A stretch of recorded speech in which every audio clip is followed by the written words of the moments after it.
할렐루야. 우리가 제자가 되자 그런 말씀들 드리고 있는데, 제자가 되기 위해서는 실제 제자들의 모습도 살펴보는 게 참 중요합니다. 그래서 지난 주간에는 야고보의 얘기를 했죠. 근데 오늘은 그 야고보의 형제인 요한 얘기를 하려고 합니다. 예수님의 그 제자 가운데 형제로서 제자였던 사람이 요한과 야고보, 그리고 안드레와 베드로였는데, 그 두 집안이 상당히 친밀했던 것 같아요. 그래서 어부일도 같이 했고요. 또 특별히 그 요한하고 안드레는 세례 요한의 제자였었습니다. 그러니까 어부일을 하면서도 이 안드레 요한은 영적인 일에 더 관심이 많았었던 것 같아요. 요한 어디 갔어? 안드레 어디 갔어? 그러면 아마 그 세례 요한한테 가가지고 세례 요한 따라다니면서 말씀을 듣고 그랬었던 것 같아요. 그런데 그 세례 요한이 예수님을 소개하잖아요. 세상 죄를 지고 가는 하나님의 어린 양이로다. 그때 세례 요한에게서 떠나가지고 예수님의 제자가 되었던 첫 번째 제자가 안드레 그리고 요한입니다. 안드레는 가서 베드로를 데려갔고요. 또 이 요한은 자기 형 야고보와 함께 예수님의 제자가 되었던 그런 사람입니다. 어쨌든 안드레는 처음 예수님의 제자가 되었다고 하면, 요한은 마지막까지 예수님의 제자로서 가장 오랜 세월 동안 예수님의 제자의 삶을 살았던 사람은 역시 요한입니다. 이 요한은 원래는 예수님 따를 때 야고보와 함께 성격이 좀 비슷했던 것 같아요. 그래서 보아너게 우리의 아들이라는 이야기를 들을 정도로 좀 다혈질적인 그런 사람이었습니다. 그래서 자기들을 배척하는 사람들에게는 아주 보복심을 가지고 불을 내려가지고 좀 뜨거운 맛 좀 보게 해주세요, 그렇게 얘기한 적도 있었고, 또 야심가였기 때문에 조용한 시간에 예수님에게 나와가지고 자기 형 야고보하고 자기 두 사람을 예수님의 좌우편에 앉게 해달라고 그렇게 얘기했던 사람이기도 하죠. 그런데 오늘 여기 누가복음 9장 49절 50절에 보면 또 다른 에피소드가 하나 소개되어 있는데, 이것도 보면은 조금 미숙한 모습을 그대로 드러내놓고 있습니다. 그 어떤 사람이 예수의 이름으로 귀신 들린 사람 귀신을 쫓아낸 거예요. 그걸 보고 예수님의 제자가 아니기 때문에, 우리와 같이 다니는 사람이 아니기 때문에 금했다는 겁니다. 그러지 마. 너 왜 예수님 이름을 함부로 부르고 그래? 그렇게 하고는 아마 혼쭐을 내고 못하게 했나 봐요. 그러고는 예수님한테 와서 얘기하는 겁니다. 예수님, 제가 그래서 금지시켰는데 잘했죠? 아마 칭찬 들으려고 그랬던 것 같아요. 그런데 예수님은 뜻밖의 그러지 마라. 왜 그걸 못하게 했니? 그러면서 너희를 반대하지 않는 사람은 다 너희를 위하는 사람들이야.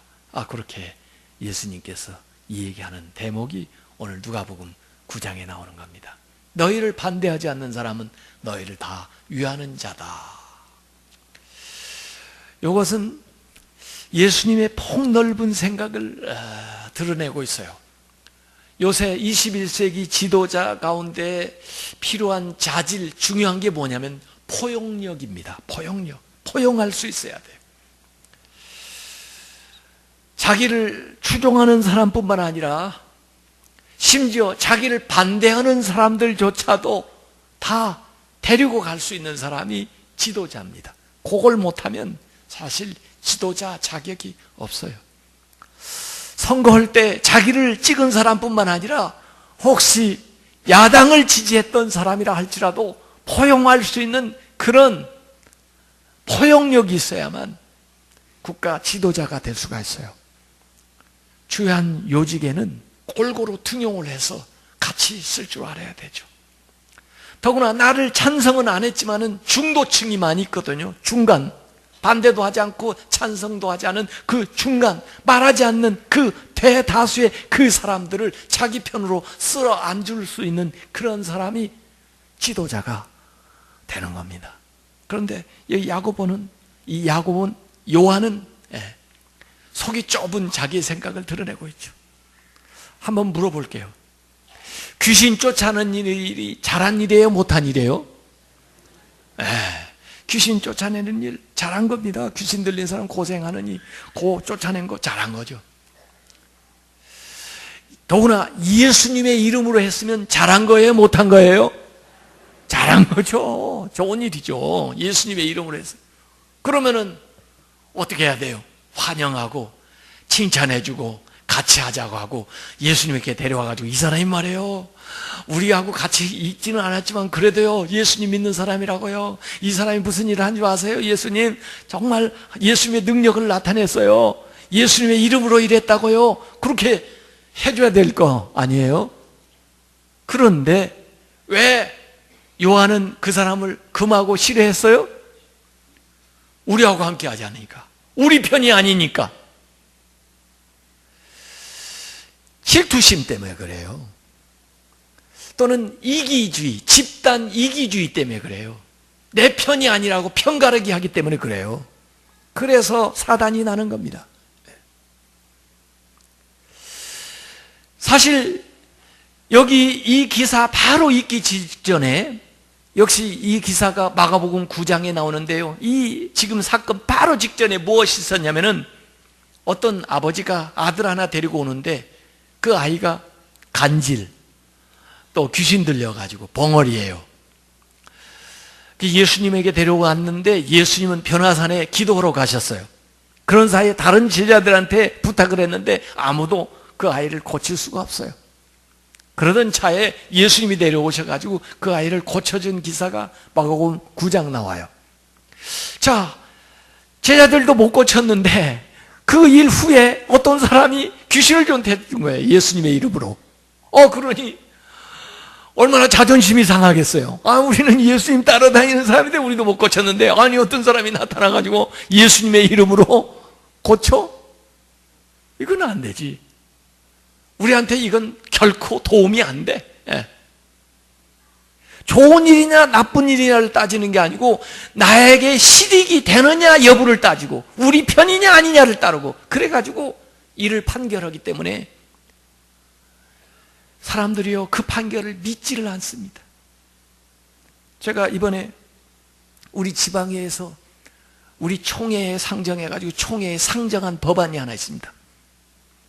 결의안을 냈어요. 결의안을 통과시켰어요. 사람들이 그 결의안이 얼마나 중요한지도 모르고 통과를 시킨 것 같아요. 바쁘니까. 그런데 뭘 결의안을 냈냐면요, 교회 안에서 성도들 가운데 무슨 일이 있을 때 이제 사회법으로 가지 말고 기독교 법률가들이 조직한, 그래서 사단법인 세워놓은 기독교 화해중재원이 있는데 거기에 가서 중재하고 화해하도록 하자. 왜 우리가 교회 일로, 왜 성도들의 일로 믿지 않는 사람한테 판결을 받고, 왜 밖에 사람들한테 그 일로 조롱을 당하는가? 그래가지고 교회 일들이 온통 사회에 나가가지고 신문지상에 나가가지고 그 다음에 마치 일부의 일이 말이야 전부인 것처럼 그렇게 해서 기독교에 대한 신뢰도가 자꾸 떨어지거든요. 그래서 우리 지방에서부터 결의를 한 거예요. 이제 앞으로 무슨 일이 있어도 사회 법적으로 가지 말고 기독교 법률 전문가들한테 가서 자문을 얻어가지고 그분들이 조정해 주는 대로 따르자.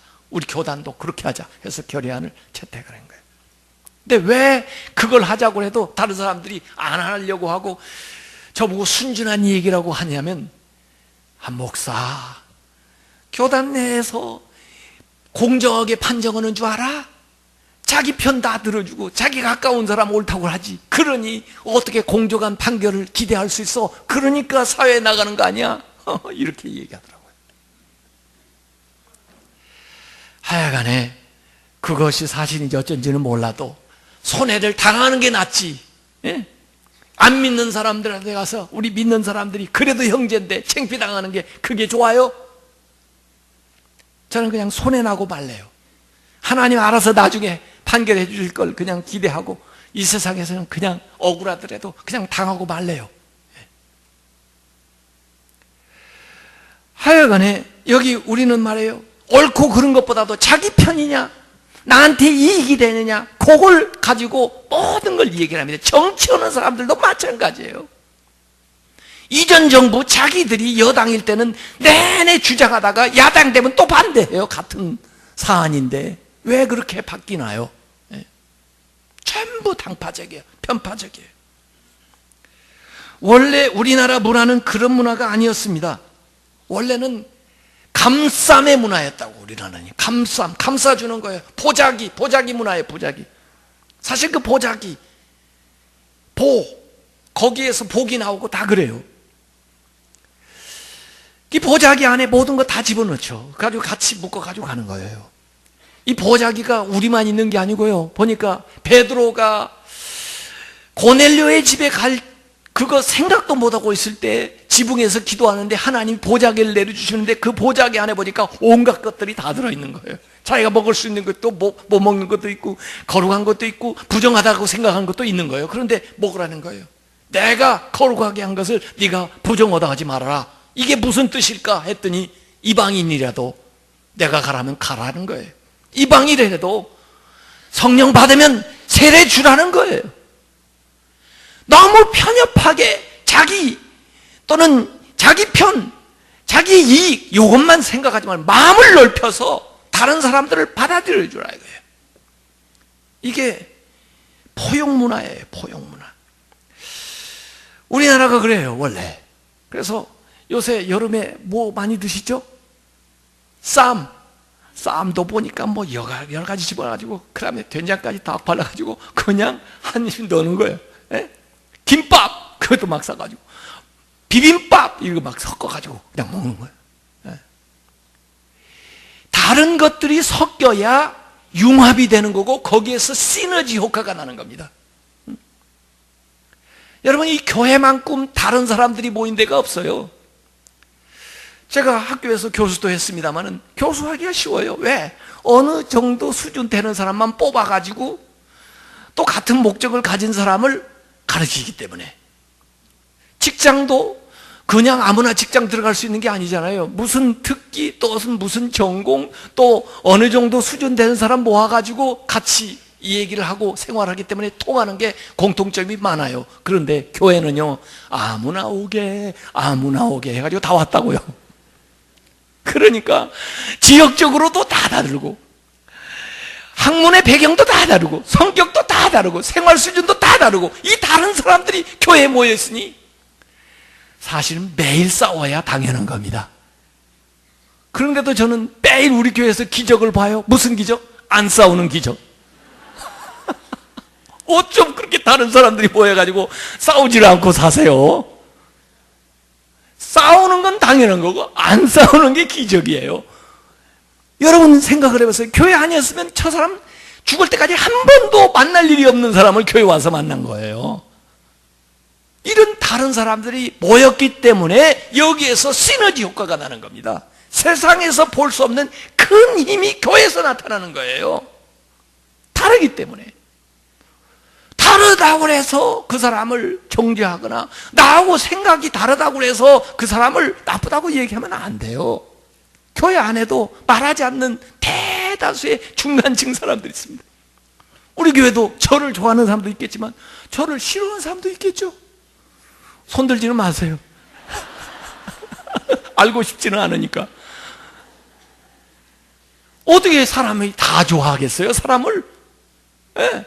그러나 또 보통인 사람도 많이 있겠죠. 예. 그러면 좋아하는 사람만 데리고 일해요? 그럴 수는 없는 겁니다. 예.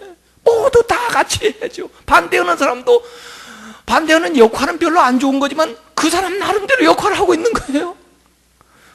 저는 그 반대하는 사람이 가끔 있어서 이렇게 보면 참 귀해요.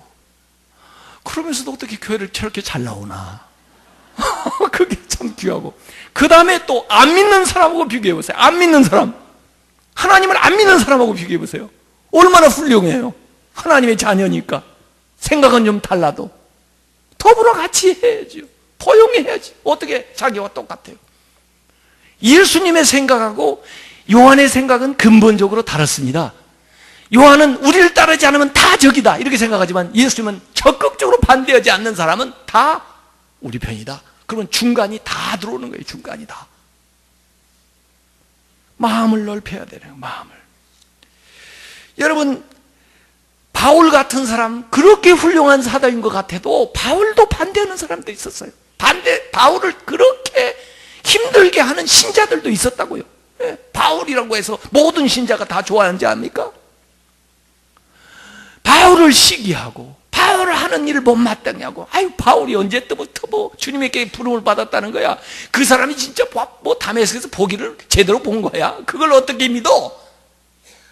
그 사람 말이야, 나가서 뭘 하고 다니는지 뭐 어떻게 알아? 그런 사람들 많이 있었다고요.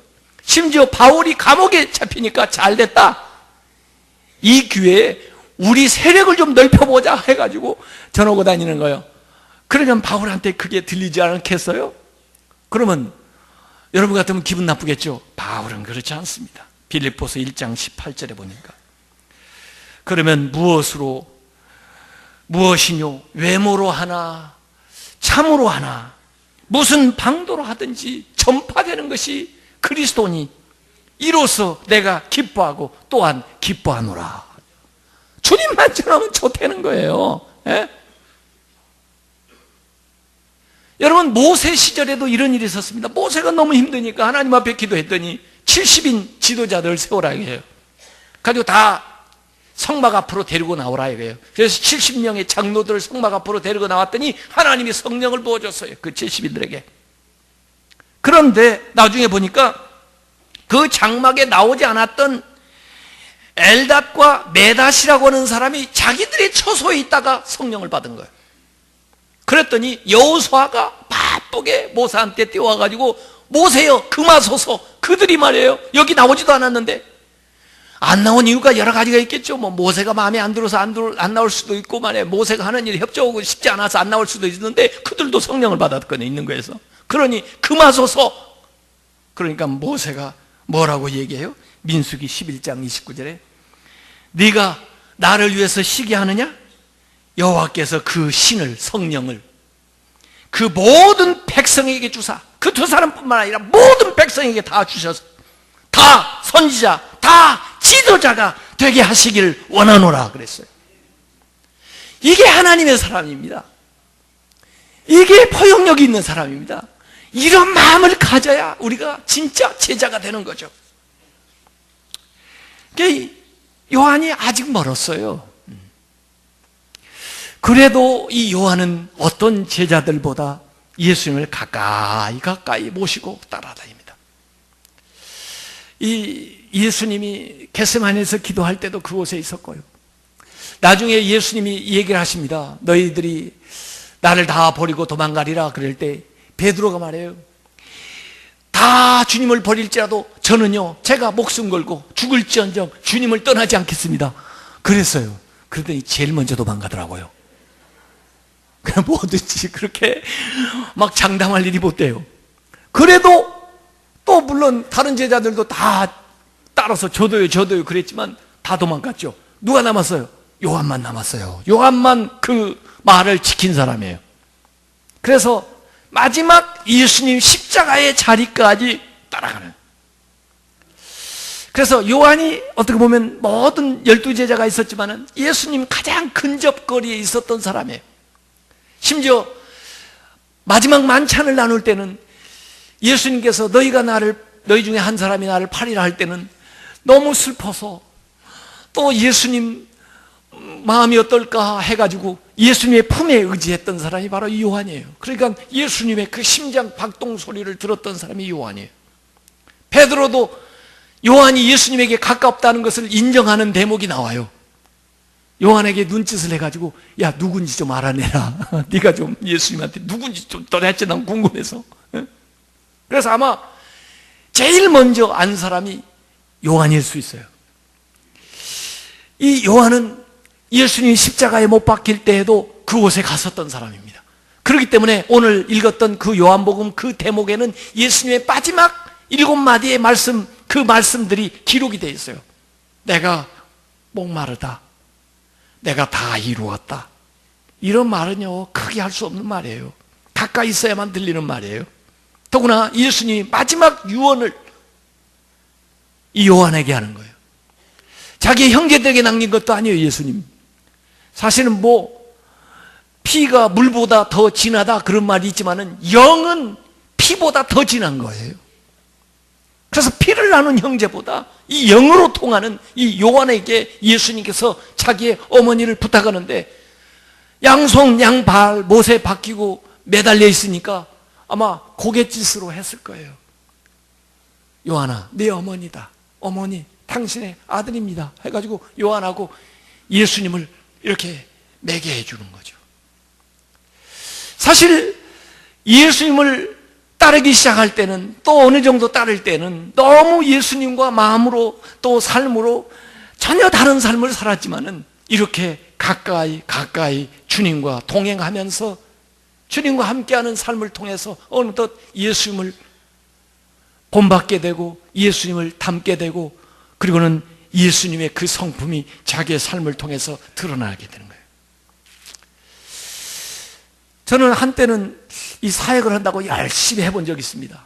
열심히 하니까요, 바쁘기도 하고, 그 다음에 일이 잘 안 되니까요, 그 다음에 마음에 막 이렇게 분노가 막 일어나요. 그런데 그걸 어디다가 가서 해소를 못 하니까요, 집에 가가지고 그냥 애들한테, 제 아내한테 그냥 화를 내는 거예요. 그래서 제가 오늘날 왜 그러나, 내 아내한테 화낼 일이 아닌데, 그 사람이 뭐 잘못한 것도 아닌데 내가 왜 그러나 하고 이 후회가 되잖아요. 그래 기도를 하니까 하나님이 저한테 그러더라고요. 너 왜 이렇게 바쁘냐? 너 왜 이렇게 힘이 드냐? 그래서 아는 그거 모르세요? 내가 하나님 일을 하느라고 바쁜 거 모르세요? 하나님 일, 주님의 일을 하느라고 내가 힘든 거 모르시냐고요? 그랬더니, 이야, 내가 언제 일을 하고 그랬어? 아니 그러면 뭐해요? 내가 목사인데 일을 안 하고 뭐해요? 그랬더니, 내가 너를 일을 하고 부른 줄 알아? 내가 너를 부를 때는 너하고 함께 있으려고 불렀는데 넌 나하고 같이 하진 않고 매일 일하러 돌아다니더라. 그게 나를 위해서 일한 거라고? 그러면 어떻게 해야 돼요? 나하고 함께 해야지. 내가 불렀으면 나하고 함께 해야지. 나하고 함께하는 시간을 가져야지. 내가 함께 하면은 내가 너를 쉬게 해주고, 그리고 이 모든 것이 가볍고 쉬운데 너는 나하고는 함께하지 않고 너 혼자 무슨 일을 해보겠다고 그러니까 바쁘고 힘든 거 아니야? 언제 내가 너를 그렇게 불렀어? 나하고 함께 하려고 그랬지. 그래서 그때부터 생각을 바꿨어요. 일을 하려고 하지 않고 주님과 함께 하려고, 말씀을 보면서 하나님하고 함께하고, 기도를 하면서 하나님하고 함께하고, 어디 나갈 때도 성령님 도와주세요, 함께 가세요, 성령님이 역사하세요, 그렇게 하고 가고. 그랬더니 그때부터는 마음에 여유가 생기고 생각에 이 스트레스가 사라지니까 말이에요, 평안이 임하는 거예요. 그러니까 저 바쁘지 않습니다. 저 힘들지 않습니다. 어떤 분들은 저들한테 와가지고 꼭 인사가, 바쁘세요? 바쁘시죠? 그러는데, 꼭 바쁘라고 하는 것처럼 그러는데 저 바쁘지 않습니다. 힘드시죠? 그렇게 얘기하는, 저 힘들지 않습니다. 일로 자꾸 하면요, 그거 스트레스 받는 거예요. 어떻게 사람이 하나님 일을 합니까? 그거 못할 일이에요. 그러나 주님께서 우리를 부른 것은 함께 하자고 부른 거예요. 함께. 수고하고 무거운 짐진 자들아 다 내게로 오라. 내가 너희를 쉬게 하리라 말이에요. 나는 내 멍에는 쉽고 가볍다 말이에요. 주님과 함께하는 거예요. 함께하는 것을 계속 연습하다 보면은 주님과 함께하는 걸 통해서 주님의 은혜가 나에게 흘러오고 그 능력이 나에게서 흘러나가고, 그러면서 하나님의 역사가 일어나는 거예요. 그것이 제자예요, 제자. 무슨 업적을 쌓아서 제자가 되는 게 아니에요. 주님과 함께하는 거. 계속해서 주님과 더 깊이 교제하는 것. 그래서 이 요한은 누구보다도 주님과 더 깊이 교제했기 때문에 영적으로 주님과 교감해요. 통하는 거예요. 그래서 요한복음은 가만히 보면은 다른 복음서도 귀하지만은 이 영적인 해석들을 해주고 있어요. 이런 사건은, 이런 말씀은, 이런 일은 주님께서 이것을 의미하고 이것을 우리에게 가르쳐주기 위해서 한 것이라고 하는 해설들이 깊이 들어가 있어요. 왜냐하면은 주님의 마음을 알기 때문에, 주님과 교제했기 때문에. 그래서 이 요한은 정말 많은 제자들이 있었지만은 가장 주님과 가까웠던 사람이에요. 예수님이 부활했을 때도 가장 먼저 무덤에 뛰어가서 확인했던 사람이고. 그래서 이전에는 배타적이고 성미가 급하고 야심만만하고 편견과 이기심이 많았던 이 요한이 어느덧 주님과의 그 교제와 동행을 통해서 헌신하는 사람, 친절한 사람, 사랑의 사람으로 변화가 돼서 우리의 아들이었던 사람이 사랑의 사도가 됐어요. 자기를 여기 요한복음에도 여러 차례 소개를 하는데요, 요한이라고 이름도 밝히질 않아요. 주께서 사랑하시는 제자, 주님께서 사랑하시는 제자라는 거예요. 또는 또 다른 제자, 그러면서 자기를 겸손하게, 그러면서도 주님 곁에서 일을 쫙 감당해 나가는 주님 분신처럼 살았던 사람이에요. 그래서 나중에 베드로는 말해요, 요한복음 21장에 자기에 대한 이야기를 듣고서도 그러고는 항상 관심 있는 게 요한이에요. 이 요한은 어떻게 돼요? 주님한테 물어보는 거예요. 그랬더니 네 일이나 알아서 해. 왜 요한까지 참견을 해?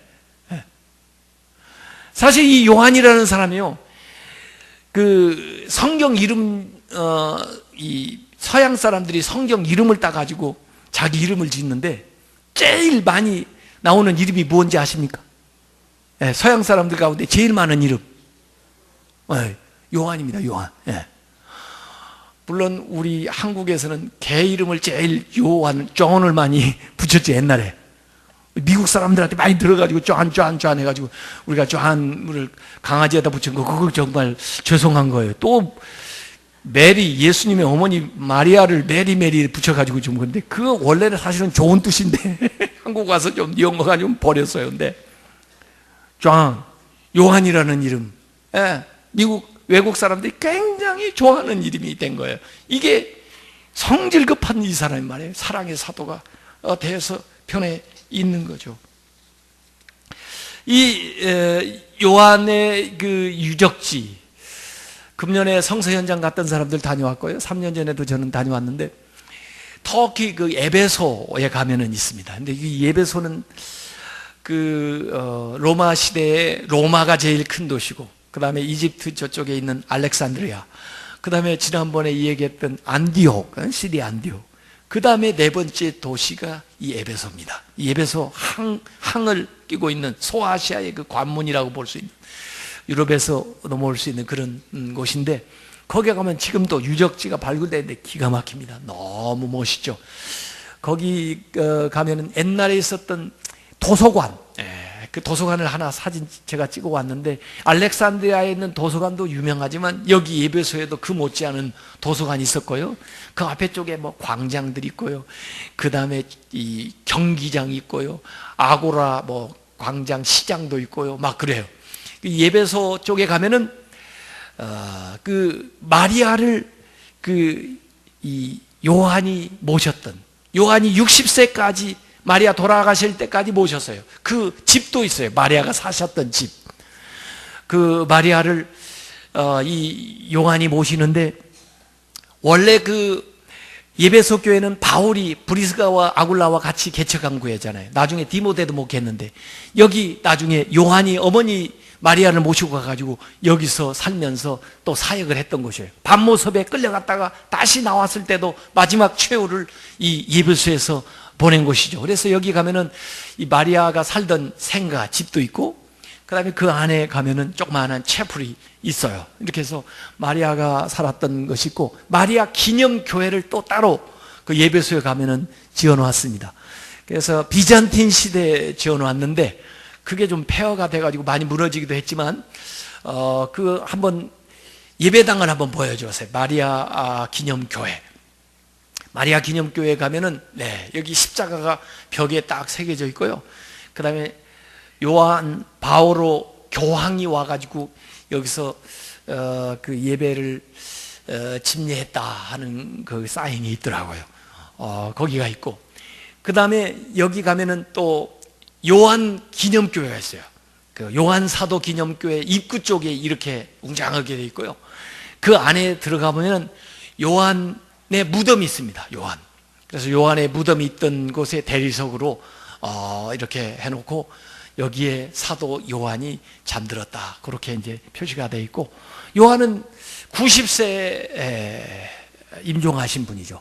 그래서 밤모습에서 풀려나가지고 한 2년 정도 예배소에서 더 사역하다가 100세 때, 90세 때 임종을 하셨고, 그분의 그 성일은 교회에서 12월 27일에 지킵니다. 예수님 성탄절은 12월 25일이고 아주 가까운 날짜 27일에 이 요한의 그 성일로 지키는데, 전체 요한의 이 기념교회가 보이는 광경도 제가 저까지 넣어가지고 제가 갔다는 증거로 사진 하나 찍어놓은 건데, 저 뒤로 멋있는 기둥들이 쭉 있는 것이 바로 요한교회죠. 이 요한은요 5개의 성경을 썼습니다. 5권. 성경을 많이 쓴 편이죠. 이 사도 바울 다음에 신약 성경 많이 쓴 분이신데, 이분이 요한복음을 썼어요. 요한복음 뭡니까? 과거, 예수님과 함께 지냈던 과거사를 전부 기억하면서 우리에게 믿음을 주기 위해서 쓴 책이 요한복음이에요. 그런가 하면 요한 1, 2, 3서를 썼습니다. 요한 1, 2, 3서는 서신인데 오늘 현재의 교회들에게 주는 말씀이에요. 그런데 그 핵심 메시지는 사랑입니다. 사랑하라. 사랑에 대한 메시지를 80번 사랑하라, 사랑하라, 사랑하라 이 얘기하고 있어요. 물론 요한복음 21장에도 사역은 사랑으로 감당해야 된다, 예수님 말씀을 하신 거지만 그 말씀을 아마 받아가지고 교회들에게 계속해서 사랑을 외친 것 같아요. 그래서 나중에는 들것에 실려가지고 가서 설교를 했는데, 사랑 얘기 말씀 많이 하셨으니까 또 다른 말씀은 없습니까? 다른 말씀을 좀 해주시죠. 그랬더니 내가 너에게 다시 말하노니 사랑하라. 사랑 안에 모든 것이 이루어지느니라. 사랑을 얘기했어요. 그래서 요한 1, 2, 3서가 현재 있는 교회들에게 사랑의 메시지를 주고 있습니다. 마지막 요한계시록.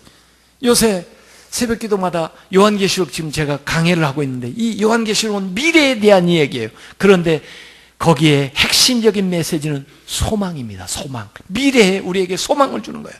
어려움과 고통 가운데 있는 성도들에게 소망을 가지라는 거예요. 소망을 보여줘요. 그래서 5권의 책을 썼는데, 복음서는 과거, 믿음에 대해서, 서신은 현재, 사랑에 대해서, 요한계시록은 미래, 소망에 대해서, 믿음, 소망, 사랑, 과거, 현재, 미래에 대해서 이 얘기를 했잖아요. 그러니까 이 요한은 주님을 가까이 모시면서 굉장히 많이 변화가 된 사람이에요. 그래서 모든 사람이 닮고 싶은 그런 훌륭한 성품을 지닌 주님의 제자가 되었던 사람이 바로 요한입니다. 오늘 신앙생활하는 여러분, 더 넓은 마음을 가지시고 요한처럼 사랑의 사람, 주님의 마음을 알아서 가르치는 그런 귀한 성도들이 다 되시길 주님의 이름으로 축원합니다.